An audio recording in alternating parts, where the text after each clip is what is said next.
Art hero ఒకటి గుర్తుంచుకోము. ఇక్కడ నుంచి ఈ ఇన్స్టిట్యూషన్ నుంచి నువ్వు బయటకు వెళ్ళావంటే ఖాళీగా ఉండొద్దు. సంథింగ్ గెట్ అంటే తీసుకొని బయటకు వెళ్ళాలి. అది తీసుకొని ఇలా అవ్వాలి. నీ దగ్గరికి జనాలు ఇక జత కట్టాలి. అర్థమైందా? ఆ రకంగా వెళ్ళాలి. అప్పుడే ఇది ఉపయోగపడ్డట్టు.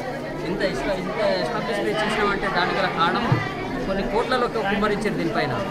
కానీ కోట్లలో మనం డబ్బులు ఇచ్చేసి కూడా రేపు మంచి ఆర్ట్ కానీ మంచి విద్యార్థులను తయారు చేసి కూడా బయట పంపించామంటే అది ఎంత నేరం తెలుసా? ప్రభుత్వ సొమ్మంతా కూడా మనం నష్టం చేసిన వాళ్ళం.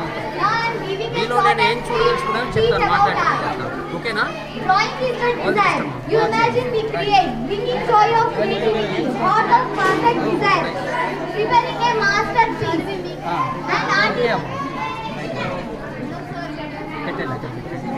प्रोग्राम है अभी वो